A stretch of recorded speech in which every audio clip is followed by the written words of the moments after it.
Car मैं हूं बृहस्पति पांडे और फाइनली हम आ चुके हैं प्रभुनाथ भगवान शिव के उस पवित्र मंदिर पर, ऐतिहासिक और पौराणिक मंदिर पर, जिसके लिए हमने लगातार 13 घंटा बिना रुके मोटरसाइकिल की यात्रा की। और यह प्यूठान ज़िले में स्थित है, नेपाल के प्यूठान ज़िले में, और दुर्गम पहाड़ियों से होते हुए कठिन यात्रा करते हुए हम इस पवित्र पौराणिक स्थली पर पहुँचे हैं। यह माना जाता है कि 5 पांडव जब स्वर्ग के लिए प्रस्थान कर रहे थे तो जिस रास्ते को अपनाया था, उन रास्तों में से एक प्यूठान ज़िले में स्थित स्वर्गद्वारी है। और स्वर्गद्वारी के पर अगर आप आना चाहते हैं तो आपको, अगर भारत नेपाल सीमा से आप प्रवेश करना चाहते हैं, मैंने बस्ती जनपद से प्रवेश किया था जो अयोध्या से सटा हुआ है, और अपनी खुद की मोटरसाइकिल से हमने यात्रा प्रारंभ की थी। लगभग 250 किलोमीटर की लगातार बिना रुके 12 से 13 घंटों की यात्रा करके हम यहाँ पहुँचे। हमने जिस भारत नेपाल सीमा के जरिए नेपाल में प्रवेश किया था, हमने नेपाल में आने के लिए खुनवा बॉर्डर की तरफ से यहाँ पर प्रस्थान किया था। और जब खुनवा बॉर्डर आप क्रॉस करते हैं तो कुछ जांच पड़ताल होती है, और खुनवा के इस पार तौलियावा बॉर्डर कहा जाता है। नेपाल में तौलियावा बॉर्डर और भारत में खुनवा बॉर्डर के नाम से जाना जाता है। खुनवा से आपको सबसे पहले चंद्रौटा नामक स्थान पर आना होगा। अगर आप बढ़नी से यात्रा प्रारंभ करते हैं तो बढ़नी से चंद्रौटा की दूरी जो है महज 20 किलोमीटर है।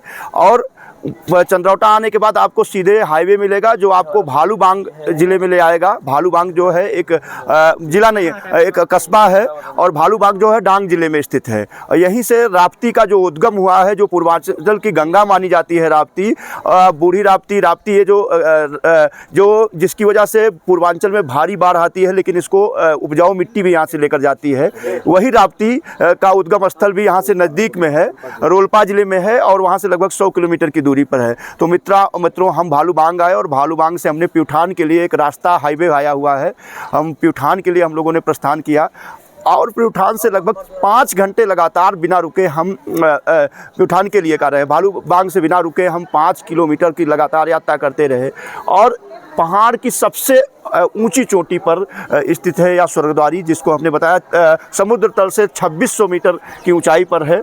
और यहाँ पर सनातन धर्म संस्कृति का अप्रतिम नमूना, अप्रतिम क्षण देखने को मिल सकता है।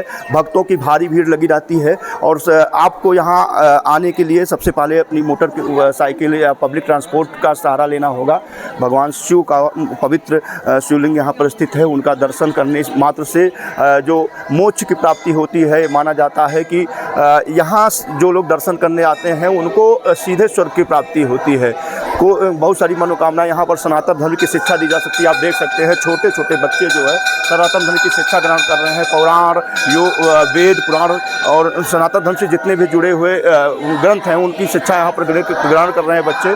निश्चित तौर पर जहाँ आज सनातन धर्म का अध्ययन करने वालों में कमी आई है, वहीं यहाँ पर हिंदू धर्म को बढ़ाने का एक बहुत बड़ा सशक्त माध्यम है यह स्वर्गद्वारी। प्रभुनाथ भगवान शिव का ये मंदिर है, और हम आपको दिखाएंगे कि यह सुबह का समय है। मुख्य मंदिर ये है, आप देख सकते हैं। यहाँ पर दर्शनार्थी आए हैं, और फोटो खींचना, वीडियो बनाना यहाँ पर मना है, तो अंदर नहीं हम बनाएंगे, लेकिन बाहर से इस पवित्र स्थली के बारे में हम आपको बताएंगे। और हम चाहेंगे कि थोड़ा सा और हमारे साथी यहाँ पर जो लोग दर्शन करने आए हैं, यहाँ पर भारत से भी तमाम दर्शनार्थी आते हैं, नेपाल के भी तमाम दर्शनार्थी आते हैं।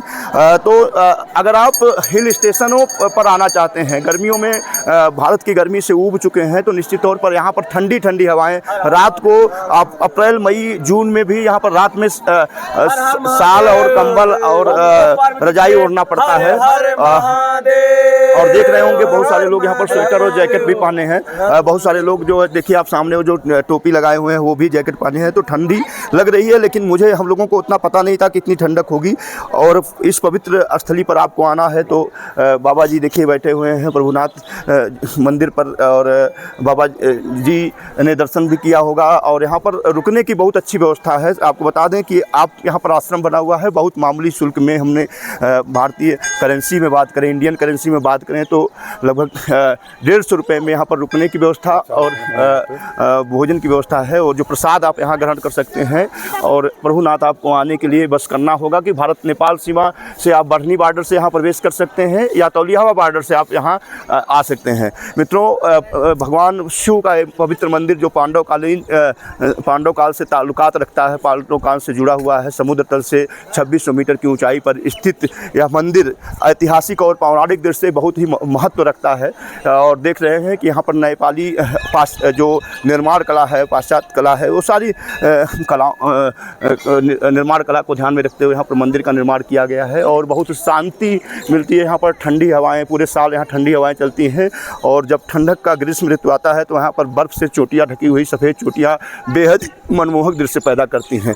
तो मित्रों, आप चाहते हैं कि गर्मियों की छुट्टियां अपने परिवार के साथ मनाने के लिए कहीं जाना चाहते हैं तो निश्चित तौर पर नेपाल का ये जो जगह है बहुत ही खूबसूरत है। अगर आप इंडिया से आना चाहते हैं, हवाई यात्रा करना चाहते हैं, तो आपके नज़दीकी जो हवाई अड्डे हैं हम आपको बता दें हैं। सबसे नज़दीकी हवाई अड्डा अयोध्या है। अयोध्या हवाई अड्डे से आप कोई भी पब्लिक ट्रांसपोर्ट ले लें, बढ़नी बॉर्डर आ जाएँ, और बढ़नी बॉर्डर आने के बाद आपको वहाँ से आप खुद के वाहन से आ सकते हैं या पब्लिक ट्रांसपोर्ट के ज़रिए भी वहाँ यहाँ के लिए आ सकते हैं। बढ़नी से आपको चंद्रौटा आना होगा, चंद्रौटा से आपको लगातार पब्लिक ट्रांसपोर्ट मिलता रहता है स्वर्गद्वारी जाने के लिए।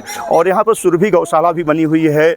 और सबसे अच्छी बात कि यहाँ पर जो प्राकृतिक तरीके से बहुत सारे ऐसे फल फूल हैं जो मिलते हैं, जिसको खासकर काफल की बात करें, काफल एक बहुत स्वादिष्ट फल माना जाता है पहाड़ों का।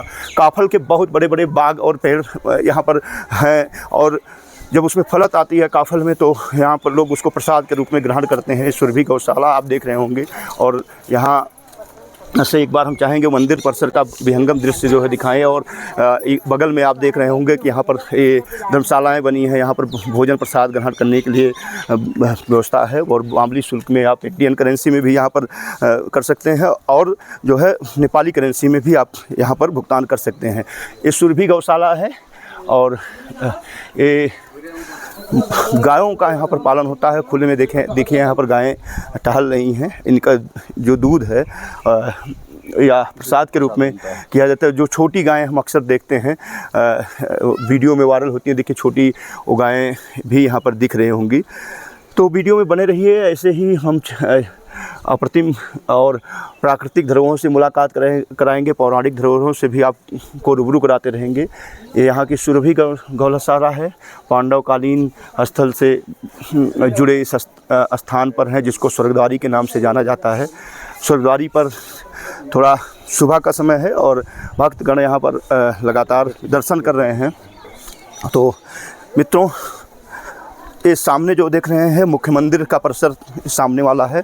यहाँ जब आप आएँ तो आप जलाभिषेक करने के साथ प्रसाद भी चढ़ा सकते हैं। नीचे से ही जहाँ से आप सीढ़ियाँ चढ़ते हैं, आपको लगभग आधे घंटे की चढ़ाई चढ़नी होगी।